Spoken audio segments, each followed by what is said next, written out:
इसकी संरचना या इस आयोग के बारे में कि ये आयोग के सदस्यों की योग्यता क्या होगी, यानी पूरी नियम प्रक्रिया क्या होगा, इन सभी को तय करने का अधिकार दिया गया है विधानमंडल को। किसे दिया गया है?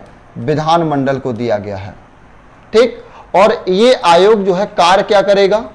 तो कार्य होता है इसका चुनाव कराना। ठीक, चुनाव कराना। अब मेरा एक क्वेश्चन है, जैसे आप सभी जानते हैं कि जो हमारा भारत का निर्वाचन आयोग है, यानी जो अभी लोकसभा के चुनाव करा रहा है, ये भारत का निर्वाचन आयोग कहा जाता है। और इस भारत के निर्वाचन आयोग का उल्लेख अनुच्छेद 324 में है। ठीक है, आर्टिकल संख्या 324 में है भारत के निर्वाचन आयोग का उल्लेख। तो ये जो भारत का निर्वाचन आयोग है साथियों, भारत का निर्वाचन आयोग, इस भारत के निर्वाचन आयोग के पास किसका किसका चुनाव कराने की जिम्मेदारी है? भारत के राष्ट्रपति के पास, यानी राष्ट्रपति के चुनाव, भारत के उपराष्ट्रपति का जब भी चुनाव होगा तो यही कराएंगे, यही आयोग कराएगा।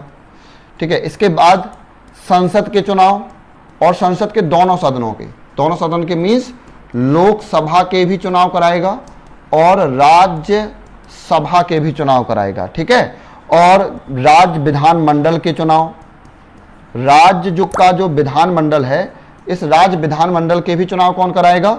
यही राज्य विधानमंडल का मतलब विधानसभा के भी चुनाव और विधान परिषद के भी चुनाव। तो विधानसभा और विधान परिषद के चुनाव कौन कराएगा? तो ये निर्वाचन आयोग कराता है, भारत का निर्वाचन आयोग, अनुच्छेद 324 के अंतर्गत। ठीक है, अब यहां पर हम लोग पढ़ रहे हैं आर्टिकल संख्या 243 के। तो एक मेरा आपसे प्रश्न है, आप में से सभी लोग बताइएगा, जैसे कई बार होता क्या है कि हमारे देश के नेता कई बार विधायक से, जब कभी सांसद का यानी लोकसभा का चुनाव होता है तो वो विधायक होते हुए लोकसभा का चुनाव लड़ते हैं। और हमारे देश में व्यवस्था एक है कि कोई व्यक्ति यदि लोकसभा का सदस्य है तो वो किसी अन्य जगह का सदस्य नहीं हो सकता, और यदि विधानसभा का तो लोकसभा का नहीं हो सकता। तो यदि वो दोनों जगह से, मान लो कोई विधायक है और उसने सांसद का चुनाव लड़ा और वो सांसद पद पर बैठ गया, जीत गया, जो चुनाव से जीत गया, तो अब यहां पर बात समझना कि यदि कोई व्यक्ति ऐसा हो गया तो उसका उपचुनाव कराया जाता है। राइट, उपचुनाव कराया जाता है, क्योंकि अब वो जीत गया है तो वहां पर फिर से चुनाव कराया जाएगा। तो अब मेरा प्रश्न आपसे ये है कि उपचुनाव कौन कराता है? भारत का निर्वाचन आयोग कराएगा। यदि उपचुनाव निर्वाचन आयोग कराएगा विधायकों का, तो ठीक है, तो आप ऑप्शन ए टिक करिएगा। और यदि स्टेट इलेक्शन कमीशन, राज्य निर्वाचन आयोग चुनाव कराएगा उपचुनाव, तो ऑप्शन बी आप टिक इसमें करिए कमेंट में। कोई बात नहीं रोमिका, किसी को जबरदस्ती क्लास में नहीं लाया जा सकता, परेशान मत होइए। ठीक है जी, तो बताइए उपचुनाव कौन कराता है? उपचुनाव कराने की जिम्मेवारी किसकी है? यहां पर हम लोग कंफ्यूज हो सकते हैं, और मुझे लगता है कि पेपर में यदि हम होते तो शायद ऐसा कोई चांस ले लेते। ठीक है, शायद हम ऐसा चांस ले लेते। मंत्रियों की योग्यताएं क्या होगी निशा, इसके संबंध में मैंने मंत्री वाला जो चैप्टर पढ़ाया है, कृपया करके आप प्लीज वहां पर देख लीजिए, सारा कुछ मैंने बता दिया है वहां पर। ठीक है, ओके, बिल्कुल। तो यहां पर ध्यान दीजिएगा कि ये जो उपचुनाव कराया जाता है, ठीक है, उपचुनाव ये भारत के निर्वाचन आयोग के द्वारा ही कराया जाएगा, चाहे संसद का होगा चाहे विधानमंडल का।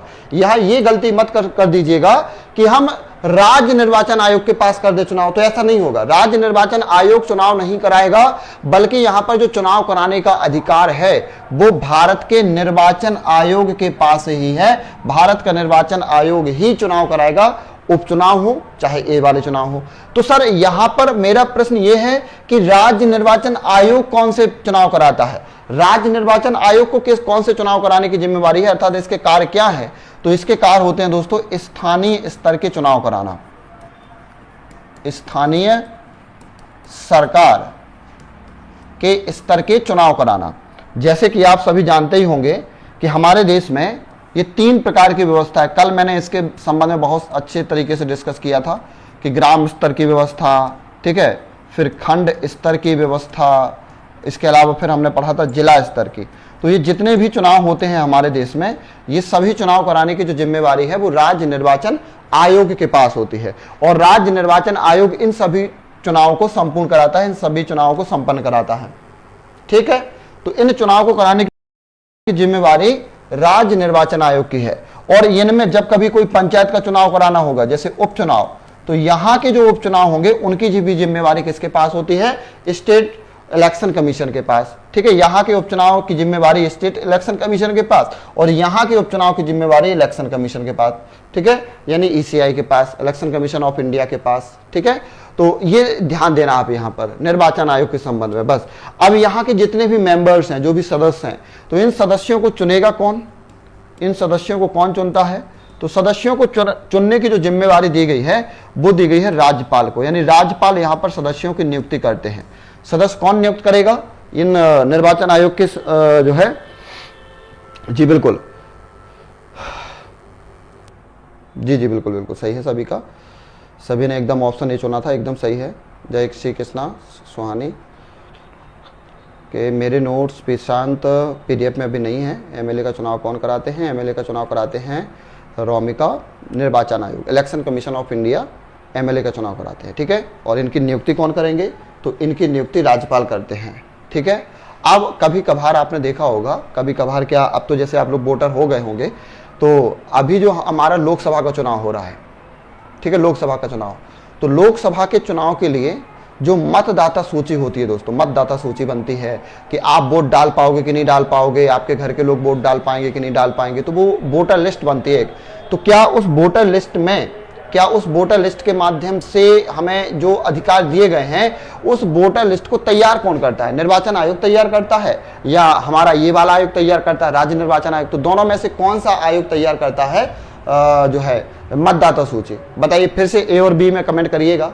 जो अभी हमारा देश में चुनाव हो रहा है लोकसभा का, इस चुनाव को यदि हम ध्यान में रखें तो इसमें जहां जहां चुनाव हो रहे हैं वहां पर मतदाता सूची को तैयार किया जा रहा है। तो वो जो मतदाता सूची तैयार की जा रही है, उस मतदाता सूची के संबंध में आप लोग बताइएगा कि कौन सा आयोग मतदाता सूची तैयार करता है? ऑप्शन ए निर्वाचन आयोग या ऑप्शन बी राज्य निर्वाचन आयोग? कौन सा तैयार करेगा? जी, स्टेट पीसीएस मेंबर्स जो होते हैं ना, ये ऑलरेडी परीक्षा से पास होते हैं, तो बोर्ड के द्वारा ही इनको जो है अपॉइंटमेंट लेटर दिया जाता है, ज्वाइनिंग लेटर मिलता है इनको। ठीक है, तो बोर्ड के माध्यम से ज्वाइनिंग लेटर दिया जाता है, परेशान मत होइए। जी, अब देखो यहाँ पर दोनों का, जैसे लोकसभा का चुनाव होगा, मेरी बात समझना, यानी लोकसभा का और विधानसभा का जब चुनाव होगा तो मतदाता सूची तैयार कौन करेगा? यही आयोग करेगा। 325 और 326 अनुच्छेद 325 में और अनुच्छेद 326 में ये बात लिखी हुई है कि जब कभी लोकसभा और विधानसभा का चुनाव होगा तो मतदाता सूची इसी आयोग के द्वारा, निर्वाचन आयोग के द्वारा तैयार की जाएगी। भारत का जो निर्वाचन आयोग है, इलेक्शन कमीशन ऑफ इंडिया है, वो तैयार करेगा। लेकिन जब कभी यहाँ के चुनाव की जिम्मेवारी हो और यहाँ के अलावा जब कभी नगरीय स्तर के चुनाव की जिम्मेवारी हो, नगरीय स्तर का मतलब कि जो हमारा नगर पंचायत हो जाएगा, ठीक है, नगर पंचायत का चुनाव हो रहा हो, या नगर पालिका का चुनाव हो रहा हो, या नगर निगम का चुनाव हो रहा हो, तीनों में से कहीं का चुनाव हो रहा हो, पंचायत का हो, पालिका का हो या निगम का हो, तो इनके चुनाव कराने की जो जिम्मेवारी होती है और यहाँ पर जो वोटर लिस्ट बनाने की जो जिम्मेवारी होती है, ये जिम्मेवारी होती है स्टेट इलेक्शन कमीशन के पास, राज्य निर्वाचन आयोग के पास।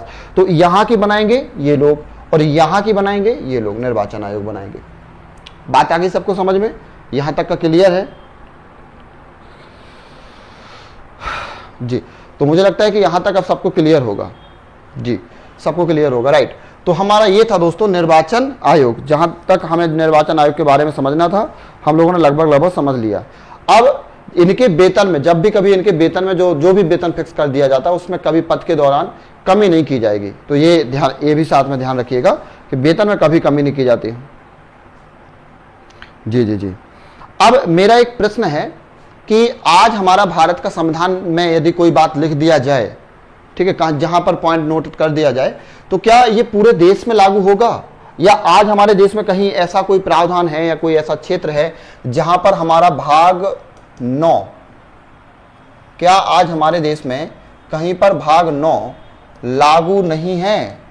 बताइए आप सभी, क्या ऐसा कोई क्षेत्र है हमारे देश का जहां पर भाग लागू ना हो? जी जी बिल्कुल, एकदम सही कहा है। देखिए, अनुच्छेद 244 का जो खंड 1 है और खंड 1 में जो अनुसूचित क्षेत्र है, ठीक है, इन अनुसूचित क्षेत्र में और जो जनजातीय क्षेत्र है, खंड दूसरा 244 में 2 पार्ट हैं, एक पार्ट और दो पार्ट, एक में अनुसूचित क्षेत्र और दूसरे में जनजातीय क्षेत्र। यहां पर भाग 9